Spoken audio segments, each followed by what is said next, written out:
Ya, ahí estamos.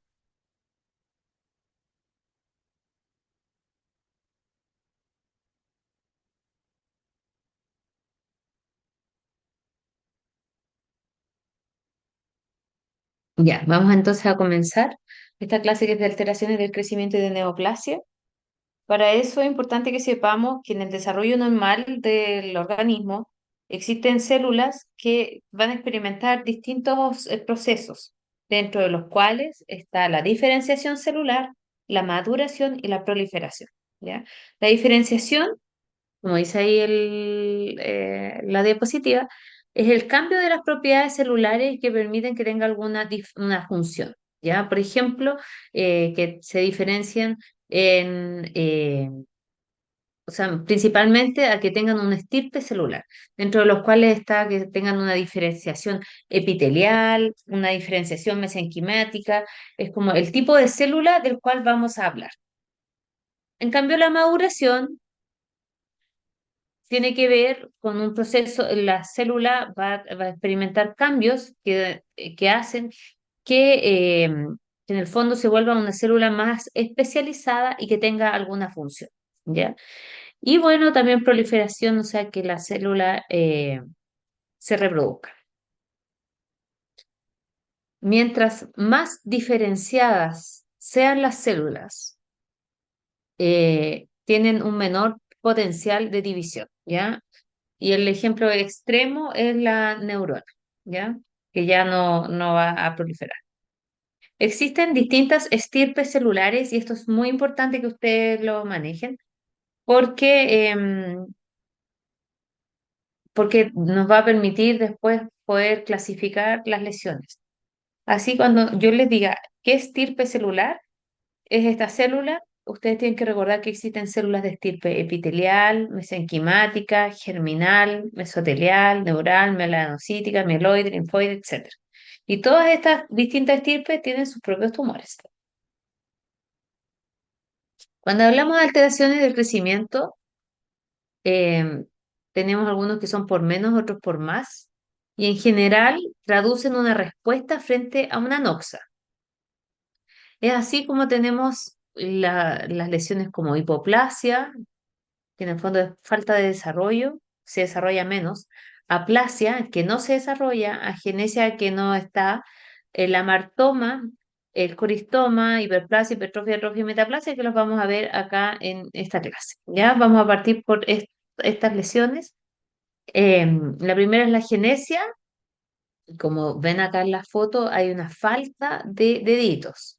Y esa agenesia es por una ausencia completa voy a poner el puntero láser para que me vea, una ausencia del primordio. Por eso no se desarrolla, que son el primordio son las células como embrionarias que van a generar todo ese tipo de tejidos que involucra el dedito. ¿Ya? En ese caso no está y por eso es agenesia. En cambio, la aplasia está el primordio, pero no se desarrolla bien, ¿ya? Por ejemplo, acá tenemos una aplasia de la musculatura abdominal y por eso se ve así arrugada, ¿ya? Hipoplasia, como dice el nombre, es que se desarrolla poco y eso es como el clásico acá la hipoplasia medular del síndrome de Pierre-Robin, en el cual vemos una hipoplasia mandibular inferior, en la cual existe un desarrollo incompleto de un órgano o tejido principalmente y que genera anomalías en el funcionamiento. Los amartomas son lesiones que se caracterizan por estar constituidas por tejidos del mismo lugar de origen, ¿ya? Y en general son asintomáticos y, por ejemplo, en el caso de los pulmones, son diagnosticados por hallazgos radiográficos. Esas son típicas preguntas de prueba. ¿Qué es un amartoma? ¿Qué es un coristoma? El coristoma, a diferencia del amartoma, corresponde a tejido ectópico respecto al tejido normal donde se ubica. ¿Ya? Por ejemplo, en esta foto logran distinguir algo.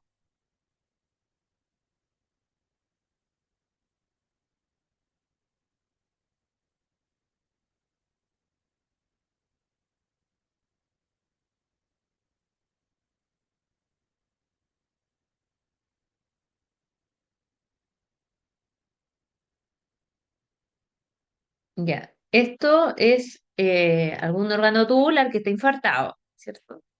Y acá en la submucosa estamos viendo estos acinos oscuritos que en el fondo es tejido pancreático. O sea, esto es un páncreas ectópico en un segmento de intestino delgado. Las otras alteraciones del crecimiento sería hipertrofia, atrofia, hiperplasia. Metaplasia las estoy agrupando para que vayamos ordenados. La hipertrofia es un mecanismo de adaptación celular frente a una anoxa debido a que existe una mayor demanda o una mayor estimulación. Ya, por ejemplo, la hipertrofia fisiológica sería la hipertrofia mamaria en el embarazo, o sea, en la lactancia, o una hipertrofia del útero, de la musculatura uterina en el embarazo, hipertrofia muscular de los de los deportistas. En cambio, una hipertrofia patológica clásica es la hipertrofia ventricular izquierda del corazón debido, por ejemplo, a hipertensión. ¿Ya? Acá tenemos un corte transversal de corazón con el ventrículo izquierdo con esta hipertrofia concéntrica del ventrículo izquierdo. Acá podemos comparar dos tejidos musculares, acá un tejido muscular normal, estriado, y acá hipertrófico. Ven cómo han aumentado de grosor las fibras. La atrofia es otra adaptación celular y que se debe a una anoxia en la cual se produce una reducción del tamaño del número de células, ¿ya? Y puede deberse a distintos factores, como por ejemplo que hay una menor demanda funcional o que en el fondo hay isquemia. Por ejemplo, los pacientes que tienen enfermedad arterial oclusiva de las extremidades inferiores eh, produce una menor irrigación de las extremidades a distal, entonces van a tener una piel más atrófica, sin anexos, delgadita, un aporte inadecuado de nutrientes, malnutrición, por ejemplo, o una mala absorción en pacientes que tienen, ejemplo, una enfermedad celíaca, el envejecimiento, presión mecánica crónica o que tengan mucho daño. En la atrofia, ustedes van a tener órganos que son pesados, y que van a tener una consistencia aumentada porque aumenta el intersticio más que las células funcionales. Se acumulan vacuolas autofágicas y esta atrofia puede ser fisiológica o patológica. Y dentro de la atrofia patológica, por ejemplo, ¿conocen alguna atrofia fisiológica?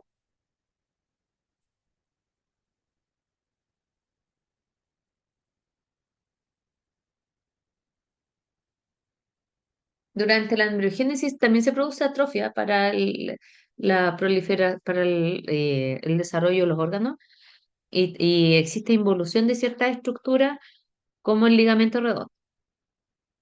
Eh, bueno, la atrofia, como les decía, puede ser generalizada o localizada cuando, por ejemplo, hay algún daño neurológico en la cual ya no existe inervación de esos músculos, se produce atrofia. Hay un ejemplo de una atrofia cerebral con un mayor tamaño de las circunvoluciones debido a una atrofia de la sustancia gris. O sea, vean acá cómo se ve un cerebro a la izquierda atrófico versus un cerebro normal. En este caso acá tenemos fibras musculares que están atróficas, aplastadas por otras que están hipertróficas. Otras fotos de fibras musculares atróficas hasta se ven como, hipercromáticas porque recuerda que son multinucleadas en la periferia. Hiperplasia se refiere al aumento de número de células de un órgano o tejido y que puede llevar aumento de volumen y se observa en tejidos que son lábiles y estables, que son aquellos tejidos que pueden seguir replicándose, ¿ya? Las hiperplasias fisiológicas, aumento del tejido mamario, también por secreción hormonal, también pueden ser compensadoras en relación, por ejemplo, a una hepatectomía, y patológicas como, por ejemplo, cuando hay un aumento de secreción de estrógeno circulante puede producir una hiperplasia endometrial. La hiperplasia, esto es un ejemplo de un lóbulo tiroideo, en la cual ya no se ve rojizo brillante, homogéneo, sino que acá se ve multinodular. Acá otro corte de una tiroides, ¿cierto? Que está como con múltiples quistes de aspecto coloídeo de distintos tamaños. Y en la histología estamos viendo que esos nódulos están constituidos por macro y microfolículos, o sea, folículos grandes y chicos tapizados por células foliculares normales. Acá tenemos más de lo mismo, ¿ven? Acá tenemos una tiroides que tiene distintos nódulos, o sea, tenemos un bocio multinodular y que alternan con folículos grandes, folículos chicos y que no están revestidos por células con atipia. Este es el caso de una próstata, en la cual la próstata se ve con múltiples nódulos de distintos tamaños y de consistencia debería ser común. Y en la histología estamos viendo estos nódulos constituidos por componentes epiteliales y estromales que se ven hiperplásicos. Aumenta el número de células. Metaplasia es una alteración adquirida de la diferenciación celular en la cual se produce un cambio que es reversible de una célula, de un tipo celular a otro que en general es de la misma hoja blastométrica, o sea, de un epitelio a un epitelio. Es más raro de que vaya de un epitelio a algo escamoso, a algo mesenquimático. Ejemplos de metaplasias epiteliales. Las más clásicas, por ejemplo, son las metaplasias escamosas, que pueden ocurrir en la vejiga, en el cuello uterino, metaplasias apocrinas, por ejemplo, en tejido mamario, metaplasias intestinales en pacientes que están expuestos a reflujo ácido, como es en el caso del esófago de Barrett, que se produce una metaplasia intestinal, y también, por ejemplo, una metaplasia antral.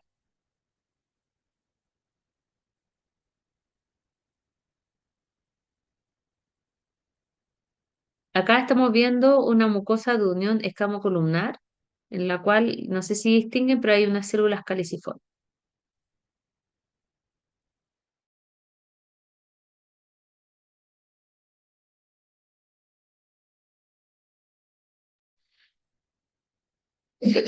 Ejemplos de metaplasias, por ejemplo, que ocurren en el tracto respiratorio en pacientes que son muy fumadores, una metaplasia escamosa. En pacientes que tienen cálculos renales, en la pelvis renal se puede también producir una metaplasia escamosa. En la vejiga también la inflamación es crónica, la cistitis a repetición o la litiasis en la vejiga también puede inducir una metaplasia escamosa. En el endocervix también la inflamación crónica puede producir metaplasia escamosa o pacientes con inflamaciones crónicas pueden llevar a metaplasias tuboendometrioides y en el esófago el reflujo gastroesofágico, el esófago de Barrett. Así ven que hay múltiples metaplasias que pueden ustedes observar. Esta es una mucosa de unión escamocolumnar, en la cual vemos que parcialmente está revestido por epitelio escamoso con adecuada maduración y a nivel del epitelio columnar hay una metaplasia con células caliciformes. Eso es lo que se llama esófago de Barrett. Acá estamos viendo una metaplasia ósea en un tejido fibroso que ya tenía larga data de inflamación, ¿ya? Entonces, esto se llama metaplasias óseas. ¿Alguna duda hasta el momento? No, profe. Ya. Después, respecto, ahora vamos a empezar con la clase de neoplasia, así que cualquier duda me pueden ir preguntando. Tumor, vamos a decir que es todo aumento de volumen, ¿ya? Independiente que sea benigno o maligno. Y cáncer es una palabra que se deriva de la palabra cangrejo y que en el fondo es como la forma como va atrapando el cáncer, ¿ya? Una neoplasia maligna. Ahora, en general, existen muchos tumores, entonces no es bueno usar cáncer para, eh, para todos, porque en el fondo todos tienen un pronóstico y distintos tratamientos, así que es mejor hablar con la nomenclatura adecuada, como por ejemplo por estirpe, ¿ya? Así existen tumores que son neoplasias malignas de estirpe epitelial y esos se van a llamar carcinoma cuando es de origen epitelial. Y si estos son de epitelio escamoso, se llama carcinoma epidermoide o escamoso. y si forma glándulas está el adenocarcinoma, ¿ya? Sarcoma es cuando la estirpe maligna es mesenquimática, ¿ya? Entonces está osteosarcoma, condrosarcoma, angiosarcoma, liposarcoma, ¿ya? Dependiendo de cuál es la célula de origen. El daño genético, en general, es lo que va induciendo en una célula que vaya acumulando mutaciones y vaya generándose la neoplasia, ¿ya? En estos casos, los daños que se van produciendo no son letales, pero sí inducen mutaciones que hacen que se seleccione un clon que va a proliferar y que va a ser el responsable de la neoplasia, ¿ya? En la carcinogénesis, entonces, vamos a tener distintos factores dentro de los cuales están los protooncogenes que van a favorecer la replicación de estas células neoplásicas, genes supresores de tumores que se van a inactivar, entonces la célula pierde sus controles de proliferación porque también se alteran los genes que regulan la apoptosis. Las células tienen genes que las ayudan a regularse en caso de que no, o sea, no puedan seguir viviendo. En cambio, en la neoplasia maligna, lo que sucede es que se inactivan los genes supresores y también los que regulan la apoptosis, entonces las células se vuelven inmortales y además se alteran los mismatch repair, que son los genes que reparan el ADN, ¿ya? Y como se anulan esos genes que reparan el ADN, siguen proliferando células con alteraciones nucleares, ¿ya? Y se produce toda esta inestabilidad genómica causal de la célula neoplásica. Entonces, tenemos las células que van a tener un ambiente o alguna lesión reiterada en el tiempo y hacen que esta célula normal, cuando hay una reparación adecuada del ADN, la célula puede volver a su estado o puede irse a la apoptosis, regular su crecimiento. Pero si es que hay un fracaso en la reparación del ADN, además se asocia a mutaciones hereditarias, va a producir mutaciones en genes de las células somáticas. Y ahí se van a activar los oncogenes, se inactivan los genes supresores de tumor y se alteran también los genes que regulan la apoptosis. Eso es lo que estábamos comentando respecto a las características del cáncer, ¿ya? Así, la célula va a proliferar sin límites de proliferación y se van a seguir perpetuando la proliferación de células neoplásicas con expansión del clon mutado, ¿ya? Además, para sobrevivir, se produce una inducción de la angiogénesis y la célula trata de evadir la inmunidad, porque recuerden que además los linfocitos T están encargados de reaccionar frente a las noxas para poder eliminarlas. En las células neoplásicas en general tratan de evadir esos controles inmunológicos, ¿ya? Y así la neoplásica puede ir progresando y avanzando en invasión y dando metástasis.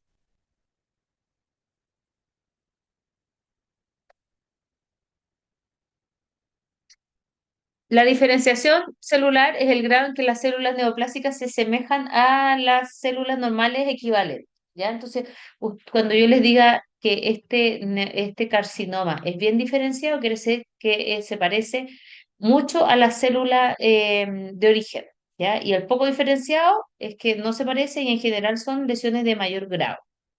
La anaplasia son aquellos tumores en los cuales existe una falta de diferenciación celular, o sea, uno ni siquiera puede decir qué estirpe es, y es un rasgo distintivo de transformación neoplásica.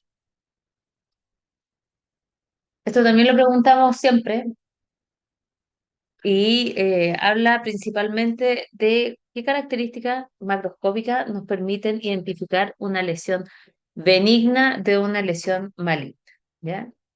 Y dentro de las lesiones benignas son aquellas que tienen un crecimiento que es local, lento, de borde bien definido. El borde tiende a ser más bien expansivo y pueden comprimir más que ir atrapando. En general son de buen pronóstico, salvo lesiones que estén mal ubicadas. ¿Ya? Por ejemplo, si ustedes tienen una lesión benigna, pero a nivel del puente del cerebro o a nivel del bulbo raquídeo, puede ser letal, ¿ya? Por la localización en los centros respiratorios en el bulbo. Las lesiones malignas son aquellas que tienen capacidad de metástasis. Tienen un crecimiento que es más acelerado, los bordes son mal definidos, son infiltrativas, destruyendo el tejido que las rodea y el pronóstico es variable porque hay lesiones malignas que ya pueden tener un buen tratamiento y hay otras que son francamente agresivas.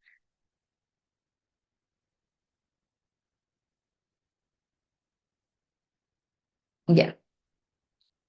Acá tenemos dos lesiones para que ustedes puedan ejemplificar lo que hablamos anteriormente. ¿Esta les parece benigna o maligna?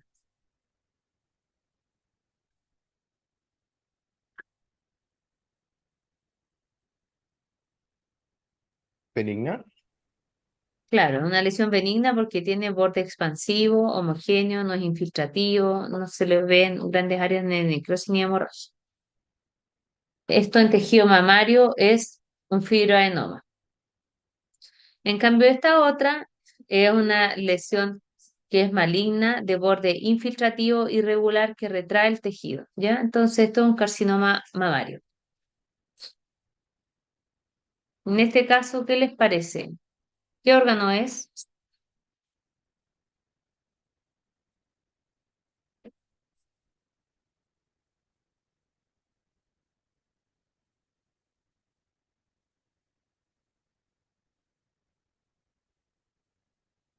Ya, muy bien. ¿Y la lesión les parece benigna o maligna?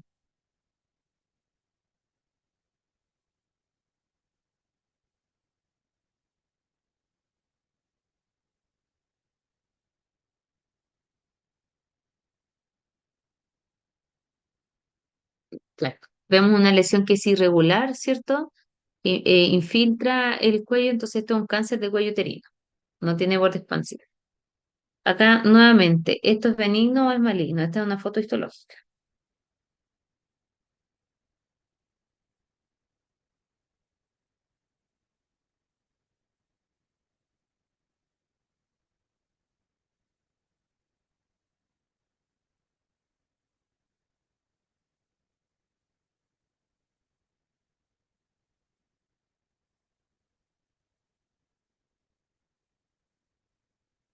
Muy bien, es una lesión benigna que es clásica de la mama, esto es un fibroadenoma y que el borde es expansivo, ¿ven?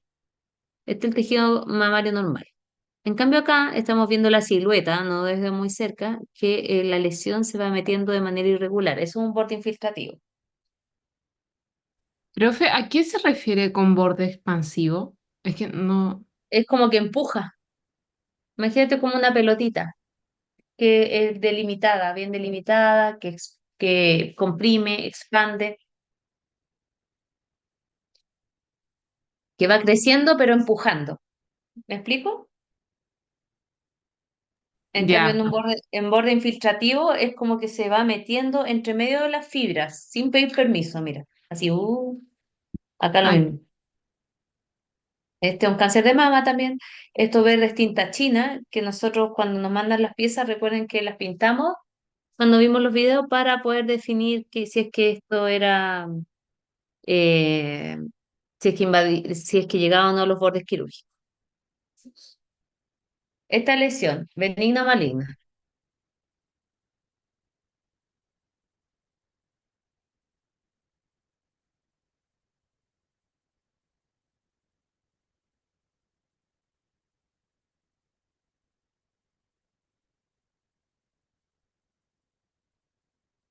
Benigno. claro, son múltiples lesiones benignas, ¿cierto? Esto es un útero que está abierto y vemos lesiones nodulares de borde expansivos y redonditas, homogéneas como el mismo color, y que están ahí en el útero. Esta es la cavidad endometrial, submucoso, intramiometrial y subseroso. Y en la histología estamos viendo esta proliferación celular que es bastante monótona, y que es de músculo liso. Por eso el nombre leyo de músculo, leyo mío, o sea, músculo liso, lesión benigna de músculo liso. Acá, por ejemplo, no sé si logran ver el corte, pero esto es miometrio y acá estamos viendo una lesión de borde expansivo de tejido muscular liso.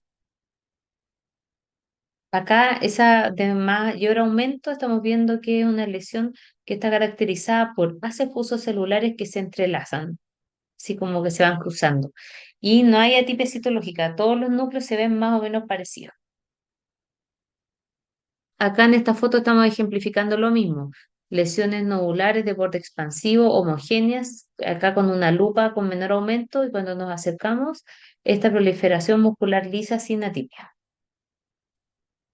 En cambio, en esta es la parte maligna. ¿Por qué? Porque recuerdan, miren, sarcoma, o sea, neoplasia maligna de músculo liso. Cuando se ve este corte histológico, estamos viendo que hay pleomorfismo celular, atipia, hay mitosis atípica, hay un desorden ahí. Acá otra lesión benigna, en la cual vemos un nódulo que es encapsulado, de borde expansivo amarillento, homogéneo, y que está constituido por tejido adiposo maduro sin atipia, es un lipoma. Entonces ya vimos características macroscópicas de una lesión benigna versus una maligna, y acá tenemos las características que son histológicas. Las características histológicas nos permiten diferenciar cuando vemos una histología entre una lesión que es benigna y otra que es maligna.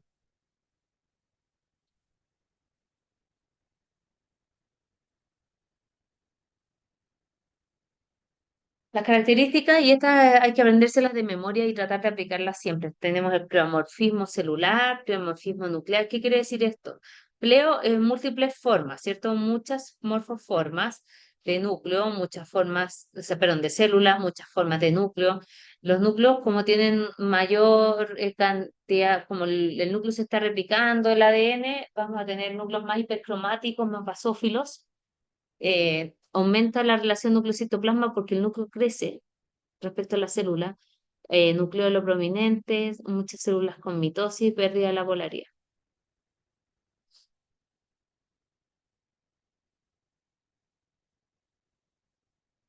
Entonces, acá tenemos esta lesión eh, que es atípica, ¿cierto? O es benigna.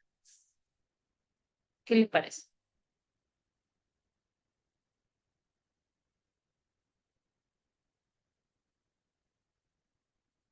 Claro, ¿por qué? ¿Qué es lo que estás viendo acá?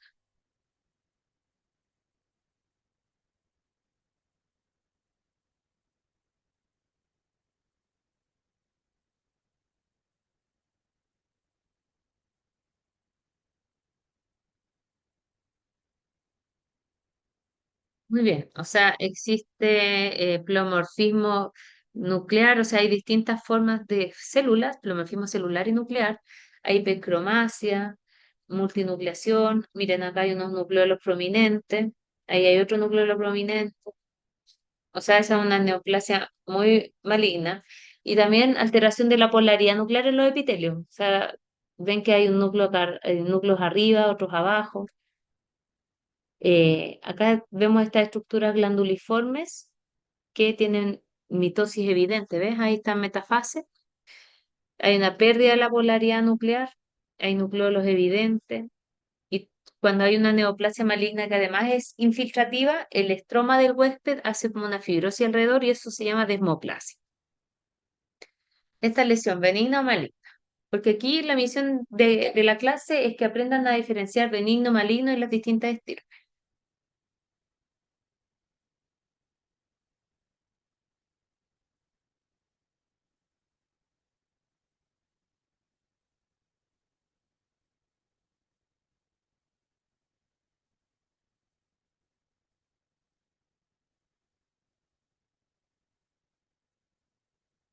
Benigno.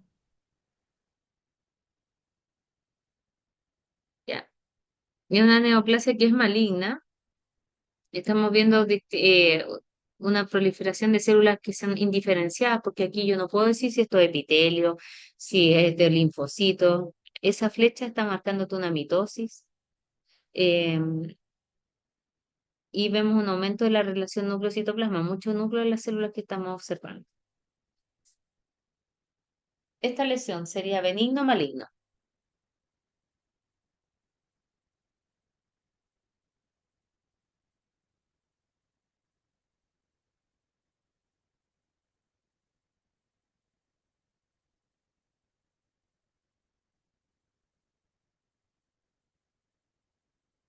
Ya, es una lesión que macroscópicamente es maligna. Ven como este es el útero abierto, esta es la cavidad endometrial y este es el miometrio, como que está dentro del lumen, pero también está comiéndose la pared del miometrio.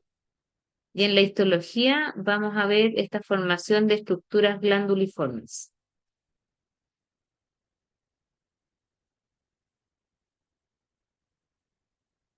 Esta lesión es una lesión benigna de tiroides que se caracteriza por tener un borde expansivo y está rodeado de cápsula.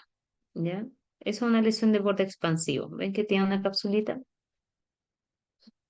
Entonces, en esta foto podemos ver ciertas características que nos dicen que esta lesión es maligna. Esto, ¿ya? Vemos que hay distintos tipos de núcleos, anisocitosis, o sea, de células y de núcleos, anisocitosis, anisocariosis y además hay hipercromasia nuclear y nucleolos prominentes. Las neoplasias benignas pueden también comportarse de mala forma según el tamaño que adquieran y dónde estén ubicados, como les había mencionado. Por ejemplo, si comprimen vía aérea, pueden producir una obstrucción bronquial. Si poseen función endocrina, también pueden producir virilización, un Cushing. Las neoplasias malignas, al crecer por invasión, van destruyendo tejido y también, por ejemplo, un cáncer de tiroides anaplásico puede invadir la tráquea y ser muy agresivo. Las células pueden desprenderse y metastizar y producir masas separadas del tumor primario. ¿Dudas hasta ahora? No, profe. Ya. Entonces, además, vamos a ver varias cosas en esta clase. Una de ellas es las neoplasias intraepiteliales, que son lesiones que son precursoras y que ocurren a nivel de los epitelios. Estas pueden ser reversibles, pero ya tienen alteraciones, mutaciones dentro de su ADN y pueden curarse a través de la excisión quirúrgica. Esto es muy clásico de, por ejemplo, el cuello uterino, en mama, en vejiga. A nivel del cuello uterino se pesquisan con esto. Estos son extendidos citológicos que se obtienen del Papa Nicolau. Así es un Papa Nicolau normal y este sería un Papa Nicolau alterado, en lo cual podemos ver núcleos de distintos tamaños, hipercromasia, aumento de la relación núcleo-citoplasma. Y lo importante es que esto, por ejemplo, después cuando veamos genes van a darse cuenta ustedes entre la NIE1, NIE2, NIE3, cuando las alteraciones están todavía en el espesor del epitelio y no han invadido la membrana basal al estroma. Miren acá la diferencia entre el epitelio normal hacia la izquierda y este epitelio neoplásico, pero que está limitado a la membrana basal y que no ha infiltrado todavía, ¿ya? Acá con mayor aumento lo mismo, estamos viendo esta mucosa de unión escamocolumnar del cuello uterino. Hay una alteración de la maduración, porque esto no es normal en un epitelio escamoso, ¿cierto? Y acá epitelio glandular. Normal. Este sí epitelio es normal y este es el que está alterado. Ven que tiene una alteración de la maduración, hay hipercromasia, mitosis. Esas son células atípicas. Si esas lesiones no son extirpadas, progresan a cáncer invasor, ¿ya? Entonces, por eso uno habla que son lesiones precursoras que hay que tratar de pesquisar para poder evitar la progresión a una lesión invasiva. Ven acá hay una neoplasia intraepitelial que no ha traspasado esa membrana basal, en cambio acá a la izquierda ya estamos viendo que invadió, ¿cierto? Con esta formación de perlas córneas. Esto es la neoplasia. Entonces, el carcinoma in situ es el extremo de la neoplasia intraepitelial como antes del invasor, en la cual tiene todos estos atributos de neoplasia y lo único que le falta es invadir. Y en los epitelios va a ocupar todo el espesor epitelial. Por ejemplo, este tejido glandular mamario, en el cual vemos un ducto que está dilatado por esta proliferación atípica de células, no es normal esta formación de estos puentes, es bastante atípica, ¿ya? Pero la membrana basal está intacta, no se ha perdido las células mioepiteliales que rodean los conductos, entonces esto todavía no es un cáncer de mama infiltrante, está limitado en los conductos. En cambio, acá estamos viendo dos componentes. Acá hay un componente intraductal, o sea, in situ, y a la izquierda ya invadió el estroma. ¿Se dan cuenta cómo prolifera? ¿Dudas hasta ahora, chicos? No, bro.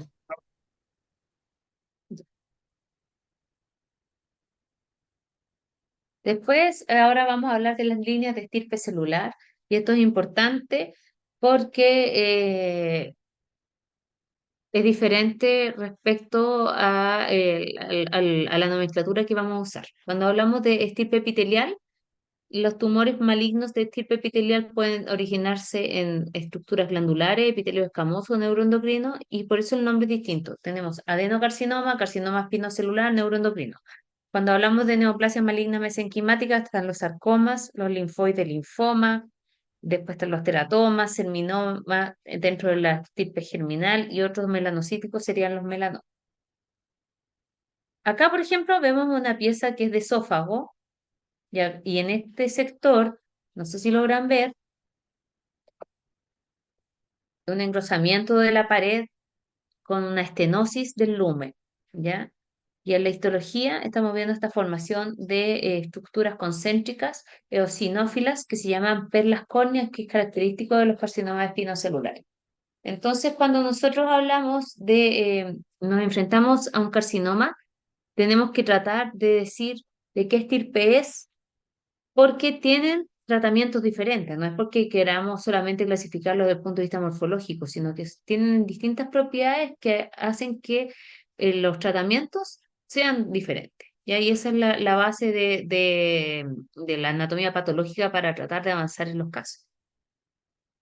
Es así como, por ejemplo, una neoplasia maligna que se caracteriza por células. Esto se lo puede preguntar y después lo tienen que ir distinguiendo los distintos órganos.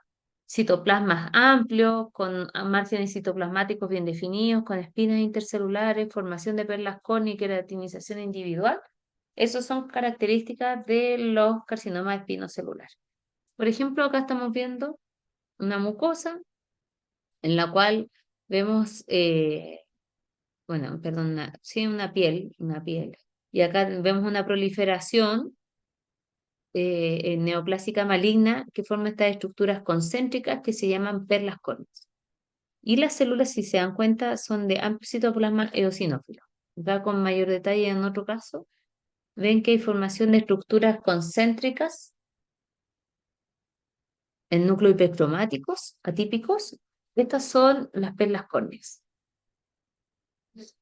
Otra foto en la cual estamos viendo estas células de amplio citoplasma eosinófilo con los bordes bien distinguibles, también son criterios de carcinoma escamoso. En cambio, el otro neoplasia maligna es tipo epitelial, pero que se caracteriza porque forma túbulos, papilas o produce mucina, se llama adenocarcinoma. Acá está formando papilas, que son estas estructuras que tienen un eje conectivo vascularizado y que están rodeados de epitelio. Acá hay estructuras glandulares, más estructuras glandulares que en el fondo a veces son bien bonitas las glándulas, otras veces ya empiezan a tener más atipia y ahí empezamos a colocar el concepto de moderado o bien diferenciado. Acá, ¿qué forma? Glándulas. Acá lo que estamos viendo es la secreción de mucina y además miren todas las mitosis que tiene. ¿Qué tinción es esta?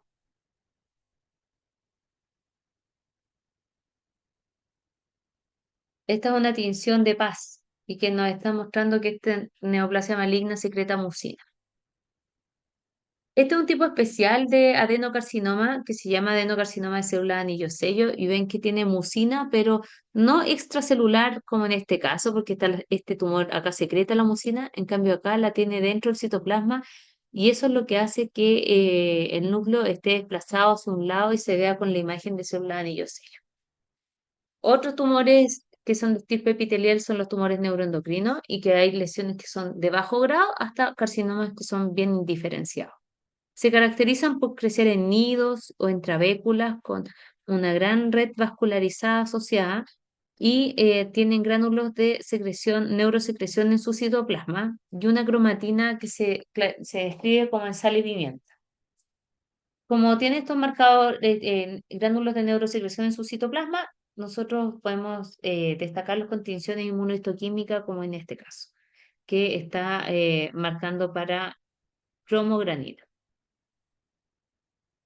Las neoplasias malignas originadas en tejido mesenquimático son los sarcomas y que se caracterizan porque pueden tener áreas de necrosis, gran atipia citológica, aumento del recuento mitótico. Miren, acá se ve una proliferación fusocelular atípica. Esto es una mitosis atípica que nos sigue las mitosis clásicas que sea metafase. Por ejemplo, esto es metafase, estos son mitosis aumentadas en número, pero típica. En cambio, esta es como un asterisco.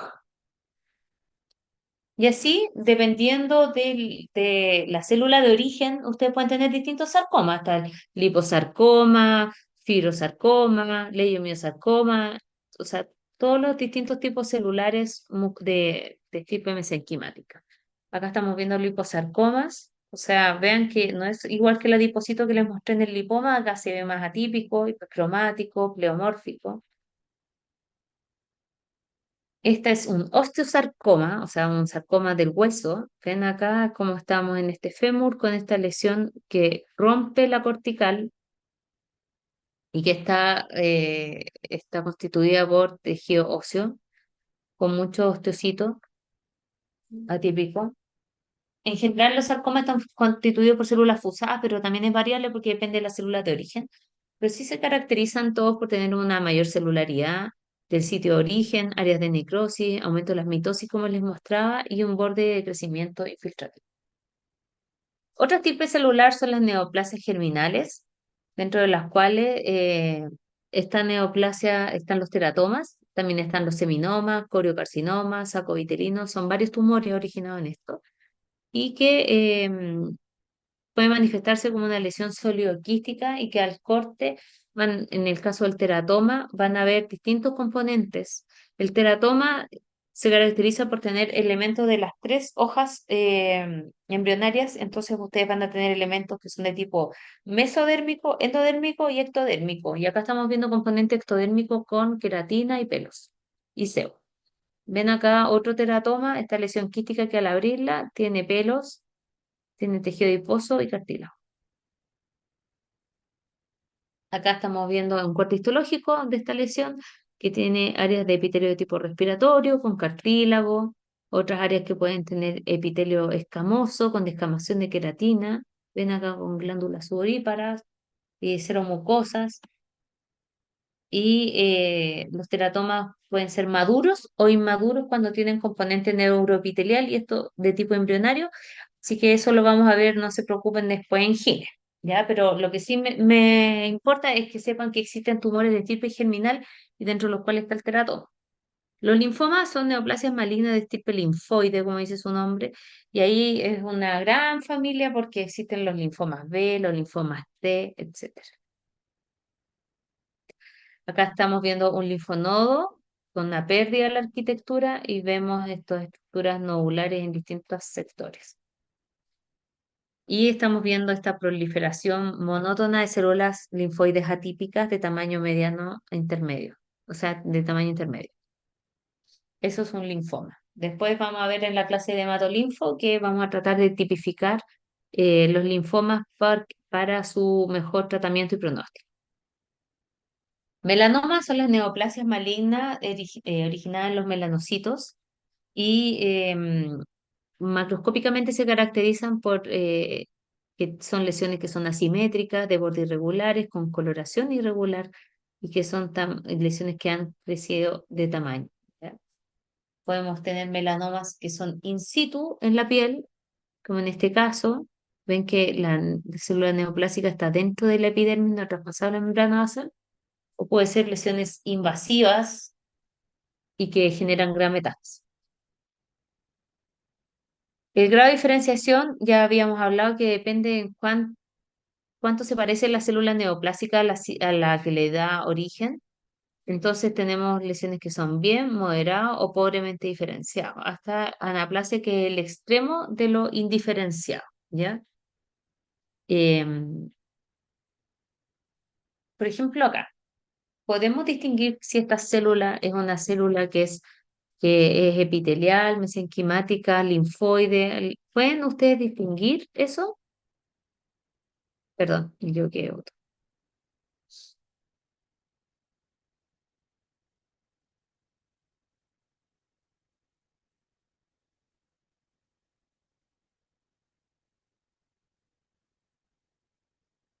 No, no está fácil distinguirlo. Entonces, cuando nosotros nos topamos frente a estos tumores, nosotros les hacemos estudio inmunohistoquímico para poder avanzar en tipificar qué estirpe es, ¿ya? Porque tienen tratamiento diferente. En cambio, esta es una lesión que es bien diferenciada porque forma estructuras tubulares. Acá menos diferenciada, o sea, moderadamente diferenciada porque ya las glándulas empiezan a juntarse unas con otras y formar estructuras creiformes. Y esta es otra lesión que es pobremente diferenciada porque acá ya no está formando nada. Nuevamente vamos a tener que recurrir, al igual que en esta foto, a la inmunohistoquímica para poder decir qué tipo de tumores, qué estirpe. Acá está, esto más grisáceo y grande son las células neoplásicas que tienen una gran reacción linfoide asociada. En este caso, en esta foto, podemos sí distinguir qué cosa es. Estamos viendo perlas córneas, ¿cierto? Con este disqueratocito. Esto corresponde a un carcinoma escamoso.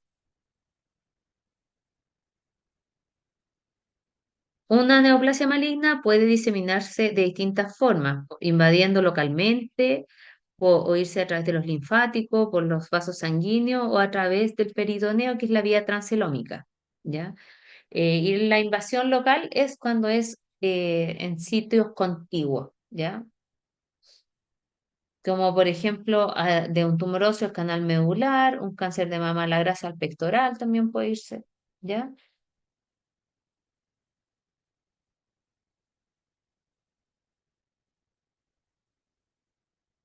Bueno, la vía más común de diseminación de los carcinomas es la vía linfática, por la cual llega a los ganglios linfáticos y acá ustedes están viendo un ganglio que tiene estos trombos tumorales que están principalmente a nivel subcapsulares. Ya con mayor aumento, ustedes están viendo que además estas lesiones están formando estructuras glanduliformes. Entonces, y están rodeados de desmoplasia, que era esa fibrosis que yo le decía frente a la lesión invasiva. Esto entonces es una metástasis de adenocarcinoma. En esta foto estamos viendo un linfático capsular en la cual hay unas células atípicas ahí. Por vía sanguínea es la vía más frecuente de diseminación de los sarcomas, ¿ya? Acá tenemos un hígado con múltiples metástasis, como para ejemplificar un hígado metastásico que en general son subcapsulares. Acá tenemos fotitos de metástasis hepática, vean ahí los cordones hepatocitarios con esta neoplasia maligna ahí. O una metástasis ósea, con laminillas óseas, con un carcinoma metido ahí en el hueso. Para que una célula sufra o tenga la capacidad de ser metástasis, tiene que tener una serie de cualidades que le permitan moverse con proteasas a través de la matriz extravascular, meterse el vaso sanguíneo y después desplazarse y después nuevamente salir de ese vaso y instalarse en otro sitio distante y formar su ambiente tumoral de crecimiento con nueva angiogénesis, ¿ya? El pronóstico de una neoplasia, bueno, va a depender de las características histológicas y también moleculares de la lesión, ¿ya? Primero tenemos que, cuando nos enfrentamos a una lesión, definir si esta lesión es benigna o maligna, después ver la estirpe, si es epitelial, mesenquimática, melanocítica, ver el tipo histológico, por ejemplo, si es carcinoma, ver si es un carcinoma escamoso o un adenocarcinoma. El grado de diferenciación también es importante porque cuando es pobremente diferenciado en general son tumores de mayor grado. En las piezas quirúrgicas nosotros tratamos de etapificarlas, llevar al TNM. También es importante la medición de marcadores tumorales, factores de crecimiento. En general podemos hacer estudios como un KI67, que es una inmunohistoquímica que nos permita definir cuán proliferativo está la lesión. Este TNM quiere decir, por las siglas, T, característica del tumor, N, el número de ganglios linfáticos, de nodes, comprometidos, y M, metástasis. Ahora, no siempre es el tamaño, porque en los órganos tubulares el T tiene que ver con la profundidad de invasión en el espesor de la pared. ¿Ya? Y así nos permite etapificar con el N y el M, llevarlo a un estadio que a los clínicos les importa para ver el tratamiento y también pronóstico. ¿Ya? Cuando hay una lesión que ha generado metástasis, esa es la certeza de un tumor maligno. Esto es un ejemplo para que vean. Por ejemplo, un T1, un estadio 1 puede ser con combinaciones de PT1, PT2. No siempre es lo mismo. No es lo mismo un factor pronóstico que un predictivo. O sea, un factor pronóstico tiene que ver con la supervivencia libre de enfermedad. Por ejemplo, que la paciente tenga metástasis en los ganglios axilares de cáncer de mama. En cambio, predictivo habla de la respuesta a un tratamiento. Por ejemplo, los biomarcadores son factores predictivos que nos ayudan a decir, por ejemplo, si un tumor es sensible o no al tratamiento con, ejemplo, estrógeno. En esta foto ustedes están leyendo lesiones benignas o malignas.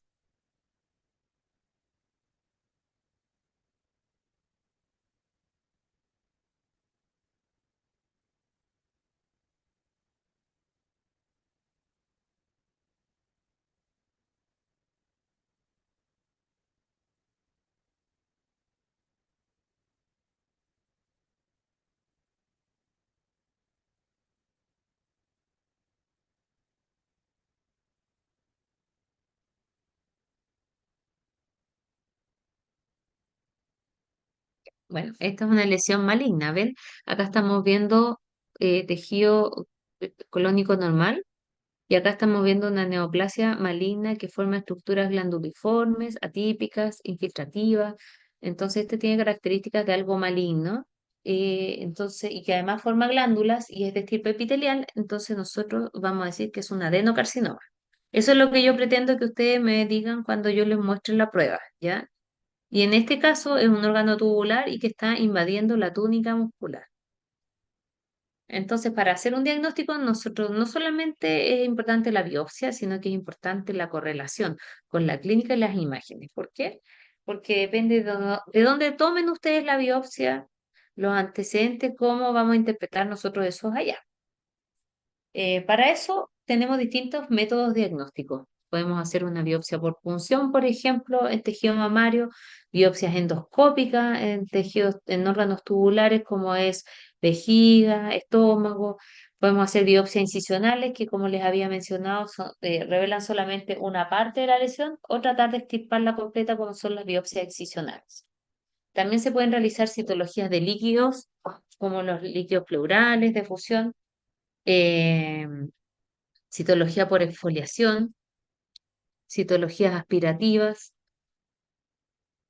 y también es útil la presencia del estudio de los marcadores tumorales tisulares porque nos ayuda a hacer diagnóstico. Por ejemplo, a veces tenemos una metástasis ósea, queremos saber de dónde viene y podemos hacerle marcadores para tejido mamario, para, para próstata. También importante para seguimiento de terapia, porque cuando ustedes tienen un tumor que secreta, por ejemplo, gonadotrofina coriónica, si ustedes hacen después marcadores tisulares, o los hacen en sangre, estos marcadores ayudan a que si es que desaparecieron, quiere decir que la lesión fue extirpada completa, en cambio si están persistentes, quiere decir que todavía existe secreción y, por ejemplo, puede haber alguna metástasis oculta. También sirven como factor pronóstico de crecimiento. ¿Qué vamos a hacer cuando procesamos una muestra? Primero el examen macroscópico de la lesión, después a una histología, vamos a elegir qué vamos a estudiar, cómo lo vamos a estudiar y vamos a diagnosticarlo con el tipo, el grado de diferenciación, el grado nuclear, etcétera, que nos ayudan a darle al clínico una aproximación mucho más concisa de la lesión que tiene el paciente. Por ejemplo, un cáncer de mama, tipo histológico sería un carcinoma ductal invasor, moderadamente diferenciado, es de grado intermedio con el grado de Elston, que es una es un tipo de clasificación que reúne características del núcleo, de las mitosis, y si es que forma o no forma túbulos, y también el grado nuclear, podemos ver cómo es el tamaño del núcleo en relación al resto. Muy ligado al estudio de las neoplasias es el estudio con técnicas de inmunohistoquímica que va a tener múltiples usos. O sea, por ejemplo, frente a una neoplasia indiferenciada nos ayuda a decir la estirpe, nos ayuda a estudiar el origen, porque existen ciertos paneles que nos ayudan a decirle al clínico, mira, esta metástasis lo más probable es que es de origen de pulmón o de colon. También podemos hacer estudios para predecir tratamientos como el cáncer de mama, nos ayuda a tipificar agentes infecciosos, ver el índice de proliferación de los tumores. Y así, por ejemplo, para estirpe epitelial existen las queratinas que nos ayudan a destacar epitelios para ver origen. Por ejemplo, acá tenemos una neoplasia maligna en la cual podemos hacerle este panel citológico de queratina 720, TTF1 para pulmón, PSA para próstata, tiroglobulina para tiroides, o sea, existen múltiples marcadores.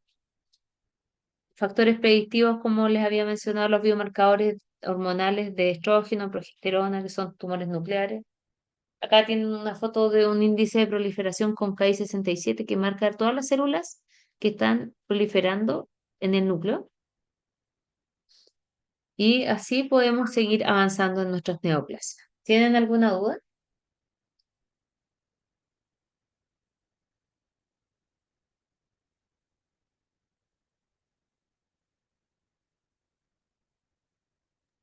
No, profe, por acá no.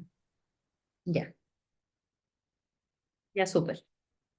Entonces, en este ejemplo, esto es un informe de biopsia, ¿ya? En que le van las características del nombre, edad, RUT, todas esas características del paciente, de dónde es la muestra, los antecedentes clínicos, y vemos que nos mandan un segmento de intestino grueso de 27 centímetros de longitud, que se acompaña de 20 de tejido adiposo, y la serosa como está, y vemos que vamos a describir la lesión, que es un tumor exofítico estenosante, ulcerado, excavado, de 10 por 8 centímetros. Imagínense ese tremendo tumor. Y que está ubicado a 3 centímetros del borde distal y a 13 centímetros del borde proximal. ¿Ya? Esta lesión, al hacer el informe histológico, ¿qué dijimos que importaba? Primero, adenocarcinoma tubular. ¿Eso es benigno o maligno? Maligno. Ya, claro. Entonces, es una neoplasia maligna de tipo epitelial que forma glándulas, ¿ya? Que tiene un grado de diferenciación moderado. Importa eso, bueno, ahí está el tamaño. Y es importante eh, la profundidad de invasión. Ven que invade, las características que dice el informe es hasta qué capa infiltra, si es que tiene permeaciones vasculares, los bordes quirúrgicos cómo están, ¿ya? Y si es que los ganglios que acompañan a este colon tienen o no tienen metástasis, ¿ya? Todas esas cosas ven que es lo que conversamos en la clase y que es lo que importa en la biopsia. Entonces, ¿qué elementos son de importancia? Es lo que tenemos que tratar de rescatar. O sea, yo no pretendo que todos sepan toda la anatomía patológica, sino que tratemos de buscar lo útil para entender los informes de anatomía patológica. Por ejemplo, en este otro caso tenemos una mujer de 55 años con un tumor ovárico con un CA 125 elevado y en la ecografía una lesión sólido-quística con tabique y contenido heterogéneo. ¿Ven? Acá tenemos esta lesión que es sólida, quística, con áreas de necrosis, de hemorragia y que en la histología forma estas estructuras. Entonces, por ejemplo, características macroscópicas que podría tener esta lesión, ¿cuáles serían?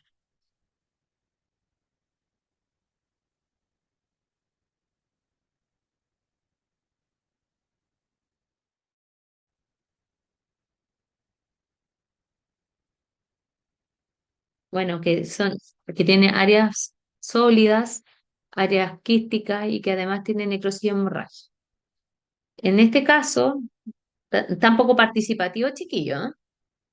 ¿Qué sería la hipótesis diagnóstica?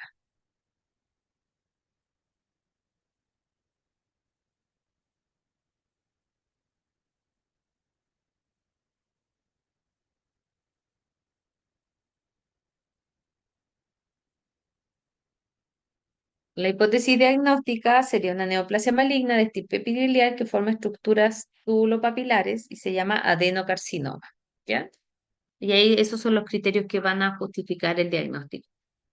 En resumen, es importante que sepan que tenemos que tratar de llegar a diagnosticar la naturaleza de la lesión, si es una lesión benigna o maligna. Tratar de identificar el grado, si es bien, moderado, pobremente diferenciado. El tamaño, si es que tiene o no tiene necrosis, premesiones vasculares, perineurales, ver marcadores tumorales que nos permitan definir de dónde es, si es que es necesario. Ver el estado de los bordes quirúrgicos, que es fundamental para saber si es que hay enfermedad residual y cómo están los linfonodos asociados. ¿Tienen alguna duda, chicos?